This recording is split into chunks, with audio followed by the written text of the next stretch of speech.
Қайырлы күн достар, бүгін сіздермен ол режимдегі 2-ші форманы тапсыратын боламыз. Ол режимде кім жұмыс жасайды, солар квартал сайын 2-ші форманы тапсыру керек. Ол жұмысшыларға және өзіне төленген әлеуметтік төлемдерді көрсететін форма.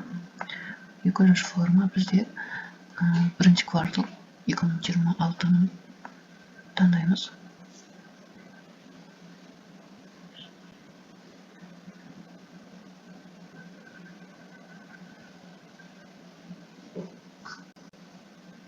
Вид декларации бізде первоначальная. Бірінші рет тапсырып тұрмыз біз 2-ші форманы. Одан кейінгі отчеттармен очередная. Если жабуға келетін болса, ликвидационная. Мына жерде признак резидентства, резидент РК. Ал мына жерде отдельная категория налогоплательщика, налогового агента, плательщика, единоплательщика дегендерден таңдайсыздар. Көбіне бұл жерде, если олар тек өзіне төленген төлемдер болса, бұл жерде ештеңе таңдамайсыздар. Ал упрощенка режимдегі 2-ші форманы тапсыратын кезде осыны таңдайсыздар. Упрощенкадегілер 2-ші форманы тапсыратын кезде осы Т пунктын таңдайсыздар.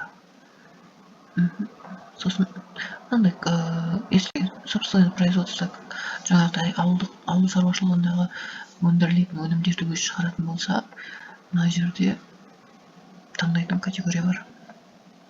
Если океттеріңіз сондай болса, мына жерден таңдап аласыздар. Мына КХ тапсырып, КХ, если КХ болатын болса, осыны таңдайсыздар. А если океттеріңіз жаңағыдай өнімдерді өндіретін болса, осы бізге таңдайсыздар. Қазір бізге ешқандай нәрсесі келмейді, бізге тек ООР режимде саудамен айналысады. Одан кейін численность работник, сіздерде работник бар ма? Ойбай, бізде работник жоқ. Работникіміз жоқ бізде. Тек өзімізге төлеген төлемдерді ғана көрсететін боламыз. Далее.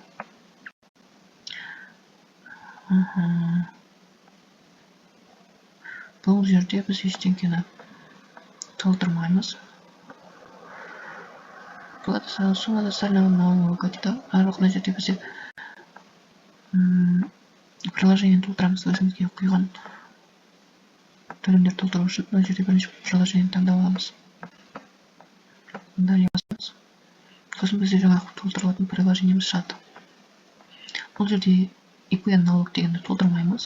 Ол жұмысшылардікі. Тек мына жерде көрсетемін. В свою пользу дегенді ғана толтырамыз. Қалғанның бәрі жұмысшылардікі. В свою пользу дегенді таңдап аламыз. Страна, цифрестер. Социальное отчисление. Бізде мына жерде ОПОРымыз бар. Пенсионка в свою пользу деген қайда. Пенсионный взнос именно. Пенсионный взнос, взносы работодателя. Сіздерде мына жерде в свою пользу жаңағы пенсионканы, мына пенсионка қанша доходтан төледіңіздер, соны жазып шығыңыздар деп тұр. Бізде бұл кісі минималкамен төлеген төлемдер бәрін 85 мың теңгелік доходтан төленген пенсионкасы 85 мың теңге деп жазамыз. 3 айға да осылай төлеп шыққан. Если сіздерде бір ғана ай болып төлеген болатын болса, бір ғана айын. Если ешқандай ай төлемеген болса, ешқандай айды көрсетпейсіздер. Ал менде 3 айда толтырған, төлеген оқса, мен осы жерде толтырып шықтым. Бұл пенсионкамыз кетті. Енді социальное отчисление.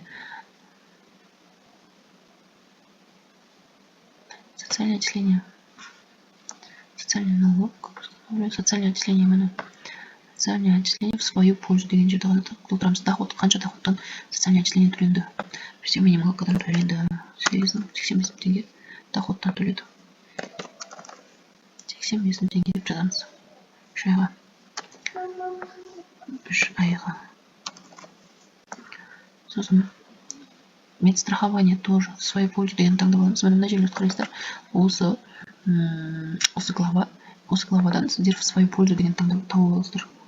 Медстрахование в свою пользу 85 мың теңгелік доходтан төленген деп.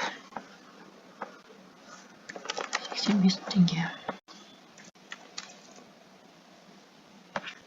Сосын далее басамыз. Бұл жерде енді расчетные показатели мына жерде пенсионканы сумма қанша суммадан төледім, қанша сумма төледім, соны жаз деп тұр. Жаңа біз доходты көрсеттік қой, бұл жерде енді қанша теңге төлегенімізді көрсетеміз. 8,5 теңгеден төледік. Минимал коммент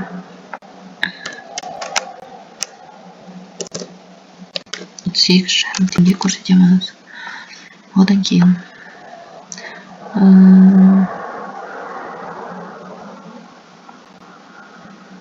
сумма социальный налога мына жерде красный болып жанып тұрады. Осы жерден бұл режимдегілер ай сайын социальный налог төлеу керек. 2 МРП. Бізде МРП қазір 2026-да 4325 МРП 2026 деп көзіңіздер болады интернеттен. МРП деген не? Оны кімдер төлейді? Ойбай, қанша МРП қазір 2026-да? Ставкасы келді. 4325 теңге 2026 жылы. Енді біз ИП ОР режимде өзіне ай сайын 2 МРП-дан төлеп отыру керек. Бізде қазір 4325-ті 2-ге көбейтеміз. 4325-ті көбейтеміз 2-ге. Соны әр айға төлеу керек. 8650 теңгеден. Ойбай. 8650 теңгеден әр айға төлеу керек бұл кісі. 650 теңге. Егер де бұны төлемеген болса, ай сайын бәрін бірге жинап 3 айдың төлей салады. Оны 3-ге көбейткенде 25.950 теңге төлеу керек. Плюс пеня шығады. Если кешіктіріп төлеп отқан болса, бұл деген әр ай сайын төлену керек қой. Ал ол кісі төлемеген әр ай сайын мына оны қайдан көреміз? Мен жаңа мына лицевой счетын ашып алдым. Яғни төленген ақшалардың бәрін көріп отырамын мен. Мына кісі өзіне ИП-дан налогтың ақшасын салған. Сосын 905 пенсионный взносы работодателя для ОПВР бізге салынған, пенсионный фондқа салынған, социальный отчисление салынған, бірақ социальный налог бұл кісі салмаған екен. Тек 25 теңге тұр. Енді бұл кісі 25 мың жаңа 3 айда қосып, соны салады. Сосын салғаннан кейін барып, бізде лицевой счетта мына 100-101-де былай шығады. Ал лицевой счетты сіздер қайдан көресіздер? Мына жерде лицевой счет дегенді басып аласыздар. Сосын сіздерде мына былай шығады. Сальдо по лицевым счетам дейтін. Осы жерден датаны таңдап алып отправить етесіздер. Сосын мына жерде сіздерде файл дайын болып шығады. Соны скачать етіп аласыздар да, сосын былай көріп отыра бересіздер. Қанша сумма, қанша КБК-ға салынған, соның бәрін көріп отырасыздар. Қай ауданға прописка бойынша түскен ба, түспеген ба, соның бәрін көріп отырасыздар. Негізі төленген әлеуметтік төлемнің бәрі бізде прописка бойынша түседі. Ал налог бізде социальный налог прописка бойынша түседі. Ал социальный налог бізде ИП адресі бойынша түседі. Мына көріп тұрсаңыздар, мына жерде кодтары басқа. Сол үшін осының бәрін білу керек. Ары қарай кеттік, 200 форманы толтырайық. Мына жерде соцналогты жаздық, біз қанша теңге екенін. Сумма социального отчисления в свою пользу дейді. Жаңа суммасын сұрап тұр, бізде доход емес, суммасы бізде минимал 4250 теңге. 4250 теңге. Мына 3-ші айға деп бізге 4250 теңге салған. Одан кейін сумма взносына обязательно ситуация медстрахования дейді. Бұл кісі 5950 теңгеден 3 айға салған. 5950 теңге.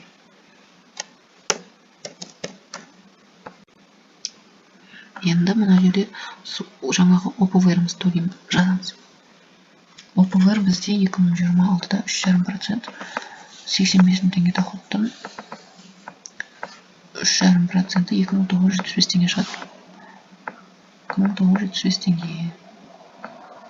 3,5% 2975 теңге шықты.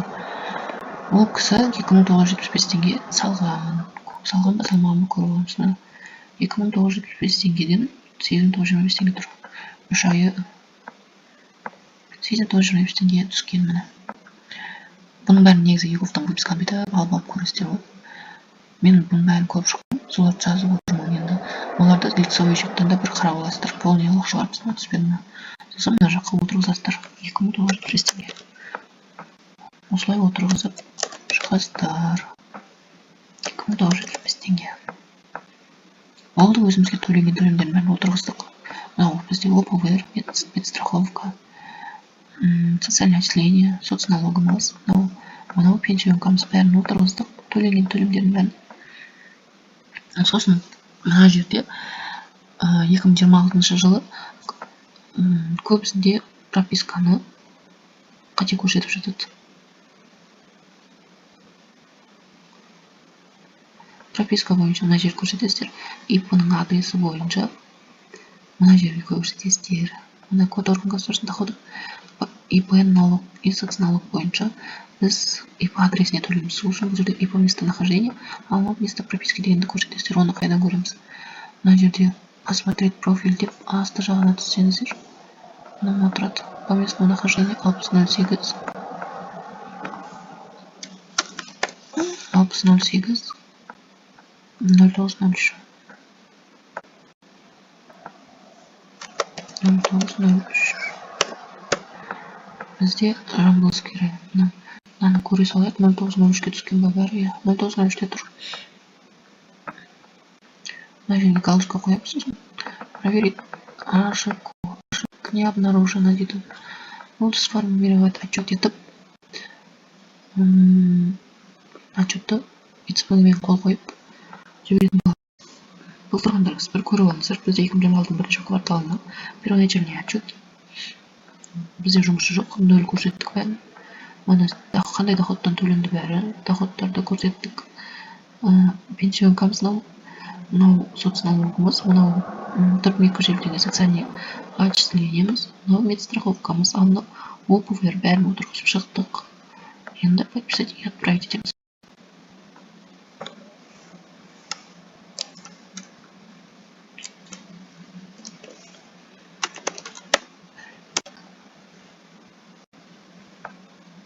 Осылай қол қойып жібересіздер. Бірінші необработанный дегенге келіп түседі ол отчетымыз. 1-2 минуттан кейін обработанный дегенге келеді. Сосын барып уведомлениесін ашып көресіздер. Мына жерде принять деп тұрады. Сол принять дегенді басасыздар да біз көрсетейін. Отырса. Отырмай жатыр ғой.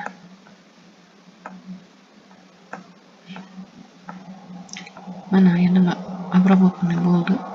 Принять етілді. Принять дегенді басамыз да мына жерде уведомлениесін көреміз обязательно. Мына прием документа принять деп тұр. Бұл приняттан кейін сіздер тағы 5 минуттан кейін көресіздер. Мына жерде разнесена деп жаңағы отырғызған суммамыздың бәрін жаққа астына графикке түседі. Ол разнесена деген біздің отчетымыз отырды деген сөз. Мынау қабылданды болып тұр. Қазір разнесена деген шықса, суммаларыңыз бәрі отырды деген сөз. Если кабинет тез шығады, тез отырады. Қазір ойланып тұр біраз. Осылай көріп отырсыздар 1-2 минут сайын. Мына жерде разнесена болу керек. Көрсете салайын десем бұл да істемей тұр ғой. Мына мынау жаңа толтырған формамыз, соның уведомлениесі қабылданды ма жоқ па, соны мына жерден көруге болады. Әлі бар дейді. Қазір мен 200 форманың нулевой отчетымды тапсырамын осы кісіге. Оны да видео сала саламын. Мына көрсетемін, разнесена болды. Разноска документа бізде разнесена отырды, значит. Бізде 8,5 теңгеден отырғызған пенсионкаларымыз 901 деген. Мынау 103-101 жаңа социальный налог. 902-101 деген бұл бізде социальный отчисление. Социальный отчисление мен соцналогты шатастырмаңыздар. Соцналогты о режимдегілер міндетті төлеуге ай сайын. Упрощенкадегілер төлемейді бұны. Мынау социальный отчисление, соцналогымыз, мынау социальный отчислениеміз 902-101, 904-101 деген медстраховка, 905-101 деген ОПВР бізде. Бұл тұна отчетымыз отырды.